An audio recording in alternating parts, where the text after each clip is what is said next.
سلامونه دویچ او پښتو جرمني په پښتو ذهن په معنا دی لیدلو دی اوګن سترګو ته وایي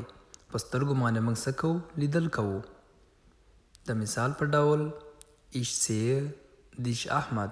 زه ستا وینم احمده siehst du mich auch Ahmad ته هم ما وینې احمده er sie es sieht dich شاهد الله هغه سړی یا هغه ښځه یا هغه ماشوم تا ویني شاهد الله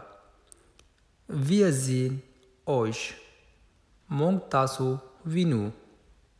euch نه مطلب تاسو